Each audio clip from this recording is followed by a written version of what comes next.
Ese ashimwe bene data, ndabasuje mu izina rya Yesu. Imana y'amahoro ikomeze ibane namwe aho muherereye hose mu mpande enye z'isi. Imana ikomeze ibiteho kandi bagirire neza, yaze kwifuza kwa buri muntu wese. Tugeze muri wa mwanya mwiza wo kuba imbere y'Imana, tugiye gutangira dusenga. Data, mu izina rya Yesu turagushimye, turaguhimbaje, tugushimiye uburinzi bwawe Mwami, tugushimiye ko turi amahoro, icyubahiro ni icyawe. Tugeze mu mwanya mwiza wo kuba imbere yawe, twese tuboneze rwose, tubabarire, udukure mu gahe wose watugaragayeho.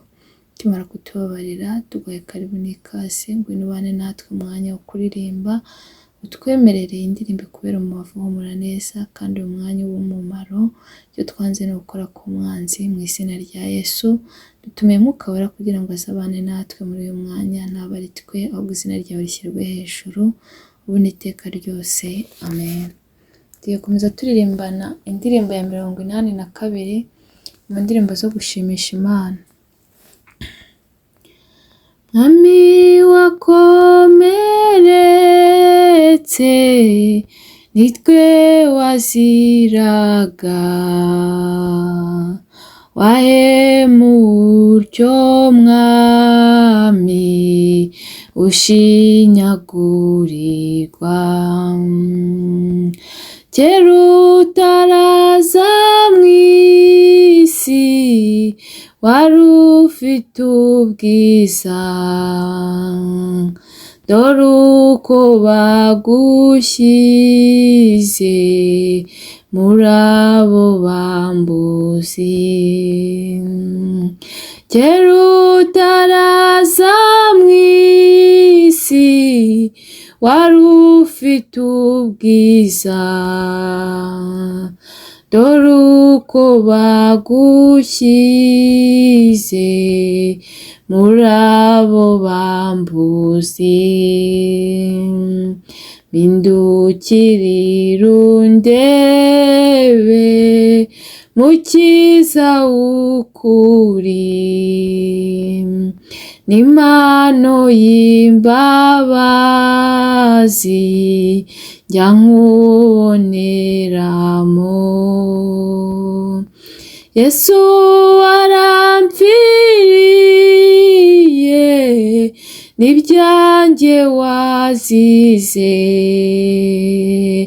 umpa amahoro masa, kuko nkwiringira. Yesu warampfiriye, n'ibyanjye wazize, umpa amahoro masa, kuko nkwiringira. Andi mipfire yawe niyo yankijije, intera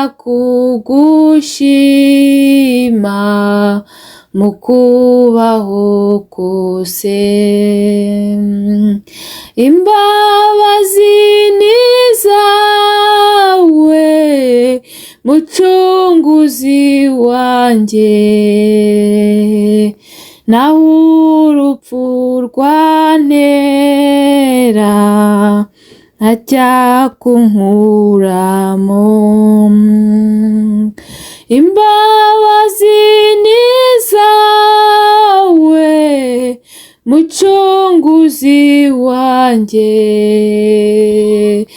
naho urupfu rwantera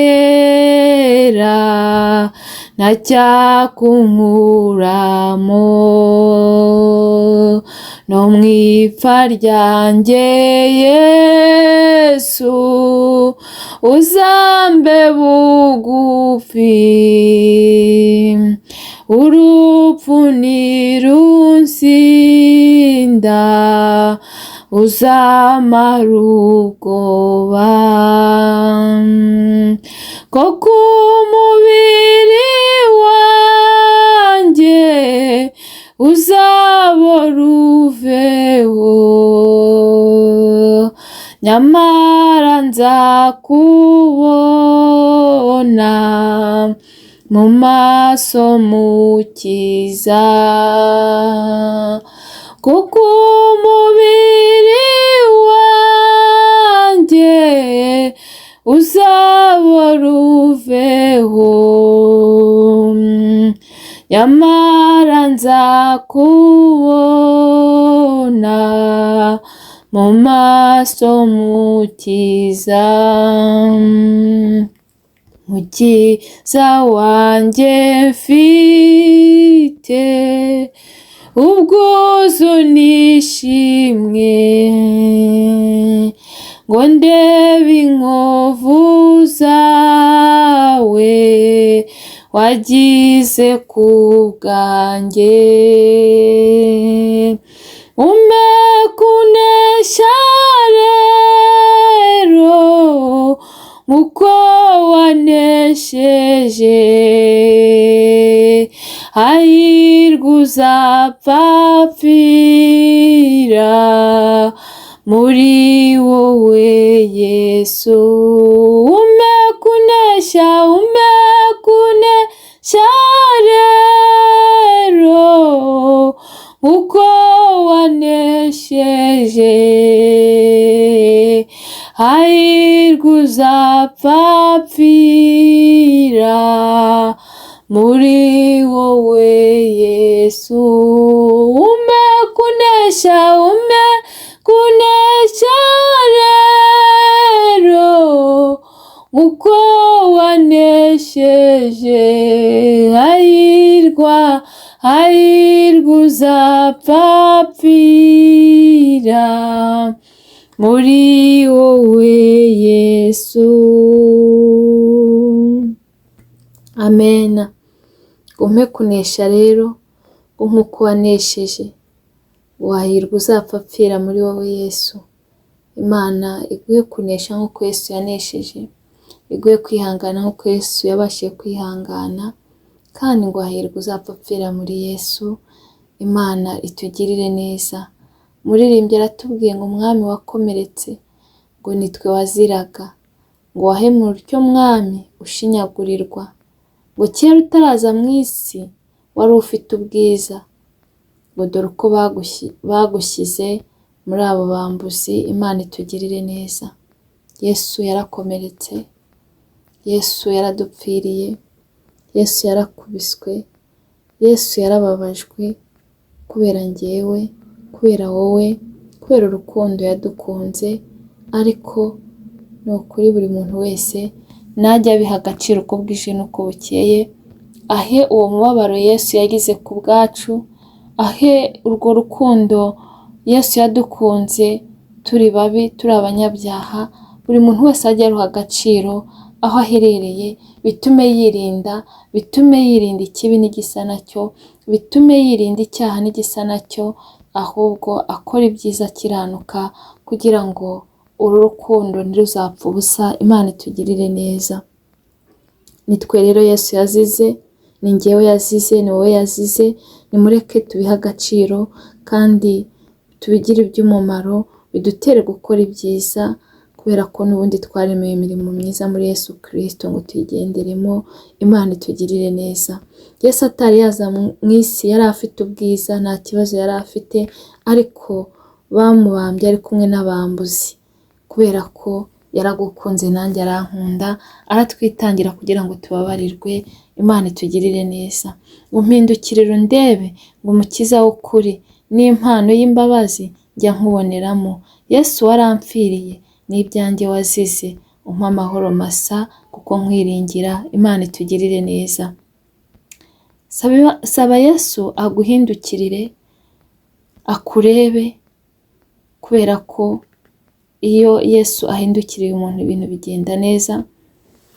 Niba ukoze icyaha, niba ukoze ikibi, niba utandukiriye cyangwa ucitse intege, saba Yesu aguhindukirire, kubera ko agira impano y'imbabazi, agira imbabazi nyinshi. Niyo mpamvu tuba tugomba guca bugufi uko ducumuye, uko dukoze ikibi, kugira ngo iyi mpano y'imbabazi ayiduhe, niwe tuyiboneramo, kubera ko yaradupfiriye, kandi n'ibyacu yazize, n'ibyanjye yazize, n'ibyawe yazize. Kandi ujye umusaba guha amahoro masa muri byose kandi uhora umwiringira. Imana itugiriye neza. Yesu rero nakomera amahoro atanga, yayandi atemba nk'uruzi ngo ab'isi ntibayazi. Wowe unkurikiranye ndakwingingira Yesu kugira ngo akomere amahoro atanga, kubera ko ngo amahoro Yesu aha abantu be ngo ntagira akagero ntarondoreka, ngo kandi nutayata ngo ntago wayakurwaho, ngo kandi ngo wiringire Imana uyiringire. Umuntu wiringira Imana ntabura amahoro meza adashira. Imana itugirire neza. Mwiringire rero umugire uwa mbere mu buzima bwawe, ntabwo uzakorwa n'isoni. Ngo kandi imipfire yawe niyo yankijije, intera kugushima mu kubaho kose. Imbabazi ni izawe mucunguzi wanjye, naho urupfu rwantera nta cyakunkuramo. Imana itugirire neza. Imipfire ya Yesu Kristo niyo yadukijije, niyo yatumye dukizwa rwose, niyo yatumye tubona ubugingo. Imana itugirire neza. Kandi iyo mipfire ya Yesu igihora igutera kumushima. Ujye ushima Yesu buri munsi, ujye ushima Yesu uko bwije n'uko bukeye. Ushime Yesu buri kanya kubw'imipfire ye, kuko yemeye kugupfira nanjye akampfira kugira ngo tubabarirwe. Mu kubaho kwacu kose tujye tumushima, kuko ni imbabazi yatugiriye. Imana itugirire neza. Ngo no mu ipfa ryanjye Yesu uzambe bugufi, n'urupfu nirunsinda uzamara ubwoba, kuko umubiri wanjye uzaba uruveho, ngo nyamara nzakubona mu maso Mukiza. No mu ipfa ryawe, no mu gihe ucitse intege, no mu gihe ubuze imbaraga, no mu gihe uri kunyura mu bikomeye, no mu gihe ubona nta cyerekezo cy'ubuzima, ujye uhamagara Yesu akube hafi. Kubera ko umuririmbyi yuzuye umwuka aravuga ngo Yesu ni inshuti nziza, ngo ntago ngo ni inshuti nziza ngo itagusiga, itabasha kudusiga, ibana natwe uko bwije n'uko bukeye. No mu ipfa ryawe rero ujye uhamagara Yesu akube bugufi, akubera umuyobozi muri byose, kandi umwemerera kubera umujyanama, kandi ntihakagire ikintu kimugukuraho, kubera ko ubwo tuzamubona amaso ku maso tuzaririmba ishimwe. Imana itugirire neza. Umukiza wanjye mfite ubwuzu n'ishimwe, ngo ndebe inkovu zawe wagize ku bwanjye. Umpe kunesha rero nk'uko wanesheje, ngo hahirwe upfira muri wowe Yesu. Imana itugirire neza.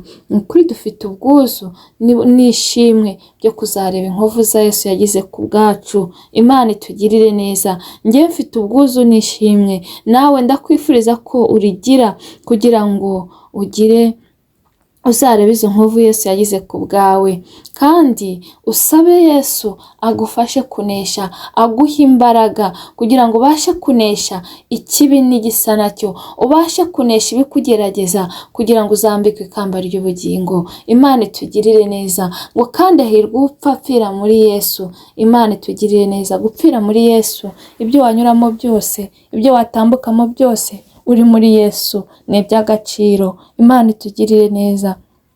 Mureke rero Yesu tumukunde, Yesu tumugire uwa mbere mu buzima bwacu, Yesu tumugire umujyanama, Yesu tumugire umuyobozi, Yesu tumubwire byose. Duhamagare Yesu atube bugufi, no mu gihe bidukomereye, mu byo uri kunyuramo, mu biguciye intege, mu burwayi, mu bigeragezo, ibyo byose bigukomereye, ibyo byose bitumye ujya kure, hamagara Yesu akube bugufi kugira ngo bitambukemo neza. Kandi umusabe amahoro atanga, kandi umubwira kugira inama muri byose, kugira ngo utabasha gutana.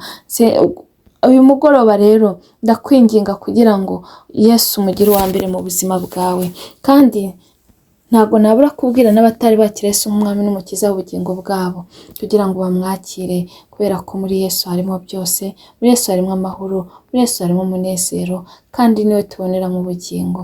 Kandi mwibuke yuko muri isi turi abashyitsi. Niyo mpamvu nkwinginga kugira ngo aya masaha, uyu munsi niwo wawe, kugira ngo wakire Yesu nk'umwami n'umukiza w'ubugingo bwawe.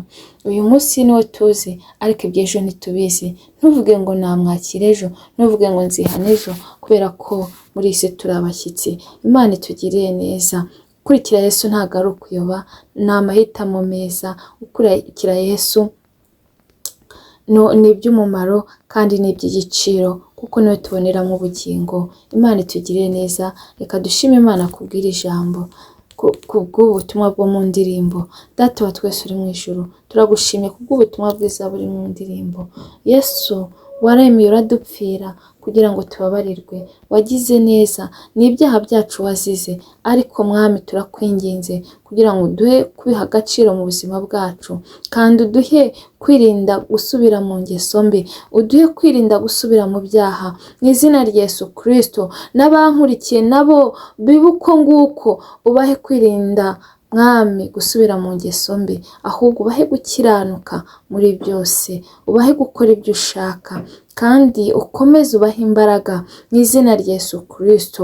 Mwami turindire ubugingo kuko aribwo buzakubona, mu izina rya Yesu. Dusengeye abarwayi bakize, dusengeye abafite intimba n'agahinda baha amahoro yo mu mutima, dusengeye isi iha amahoro, dusengeye umurimo wawe ukomeze uwagure, ugabanya abarimbuka wongera abakizwa.